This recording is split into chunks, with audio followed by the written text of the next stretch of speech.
Hi friends, welcome to Priya's food journey. நம்ம channel இது வரைக்கும் சப்ஸ்கிரைப் பண்ணலைன்னா சப்ஸ்கிரைப் பண்ணிக்கோங்க ஃப்ரெண்ட்ஸ். அதுக்கு பக்கத்தில் இருக்கிற பெல் பட்டனையும் அழுத்திக்கோங்க. அப்போ தான் நான் எப்போல்லாம் வீடியோ போடணும் உங்களுக்கு நோட்டிஃபிகேஷன் வரும். வாங்க ஃப்ரெண்ட்ஸ், இன்றைக்கி நம்ம சூப்பரான எக் ஸ்ட்ரிப் எப்படி பண்ணுறதுன்னு பார்க்கலாம். நான் ஒரு பவுலில் 2 முட்டையை உடச்சி ஊற்றிருக்கேன். அதில் பெப்பர் கொஞ்சம் சேர்த்திக்கலாம், பிளாக் பெப்பரும் சேர்த்திக்கலாம், ஒயிட்டும் சேர்த்திக்கலாம்.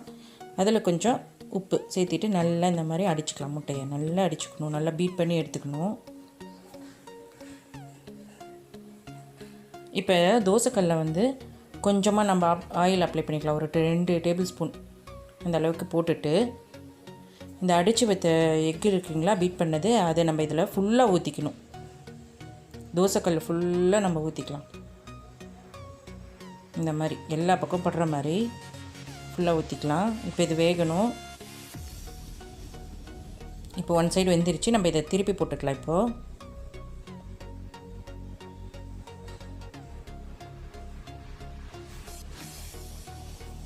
இப்போது இந்த சைடும் 2 சைடும் வெந்துருச்சு. இதை ஒரு பிளேட்டில் நம்ம எடுத்து வச்சுட்டு இப்போ என்ன பண்ண போகிறோம்னா ரோல் பண்ண போகிறோம். இந்த மாதிரி நல்லா இந்த மாதிரி டைட்டாக கொஞ்சம் ரோல் பண்ணிக்கோங்க. ரோல் பண்ணிவிட்டு ஒரு நைஃப் எடுத்துகிட்டு இந்த மாதிரி லைனாக கட் பண்ணிக்கணும். நூடுல்ஸ் மாதிரி எடுக்க போகிறோம். இந்த மாதிரி கட் பண்ணிக்கணும். எல்லாத்தையும் நம்ம கட் பண்ணி ஃபஸ்ட்டு எடுத்துக்கலாம். இந்த மாதிரி பார்த்திங்களா, கட் பண்ணோன்னே இந்த மாதிரி நீளமாக வரும். எல்லாத்தையும் இப்போ கட் பண்ணியாச்சு. இந்த மாதிரி நீளமாகவே விட்டுருக்கணும், குட்டி குட்டியெல்லாம் கட் பண்ணக்கூடாது. இந்த மாதிரி நீளமாகவே இருக்கணும்.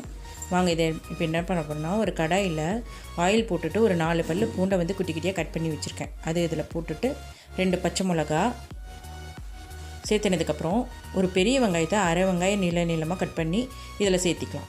சேர்த்திட்டு வெங்காயம் நல்லா வதங்கட்டும்.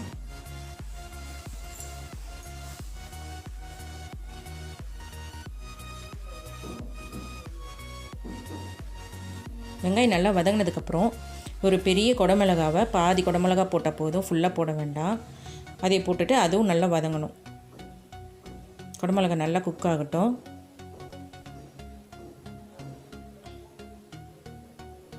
குக் ஆனதும் இதில் கொஞ்சமாக பெப்பர், ரெட் சில்லி ஃப்ளேக்ஸ் கொஞ்சம் சேர்த்திக்கலாம். கொஞ்சமாக உப்பு, ஆல்ரெடி உப்பு நம்ம முட்டையில் போட்டிருக்கோம், அதனால் கொஞ்சமாக சேர்த்திக்கோங்க.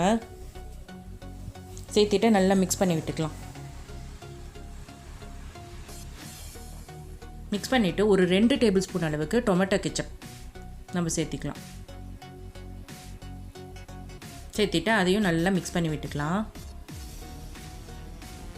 நல்லா மிக்ஸ் பண்ணதுக்கப்புறம் இந்த எக் ஸ்ட்ரிப் இருக்குங்களா, அதை எடுத்து நம்ம இதில் போட்டுக்கலாம். போட்டுட்டு இதுக்கு மேலேயே கொஞ்சமாக கொத்தமல்லி தலையை போட்டுட்டு ஃபுல்லாக நல்லா நல்லா இந்த என்ன சொல்கிறது, ஃபுல்லாக நம்ம டைட்டாக போட்டு உடச்சி இது பண்ணக்கூடாது. மேலோட்டமாக லைட்டாக பண்ணணும்.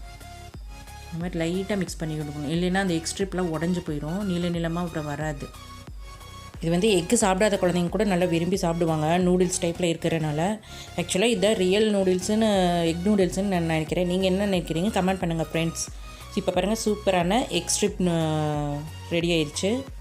இப்போ அது ஒரு பவுலில் ட்ரான்ஸ்ஃபர் பண்ணிக்கலாம். இந்த வீடியோ உங்களுக்கு பிடிச்சிருந்தா ஃப்ரெண்ட்ஸ் அண்ட் ஃபேமிலி கூட ஷேர் பண்ணிக்கோங்க. டாட்டா, பாய், டேக் கேர்.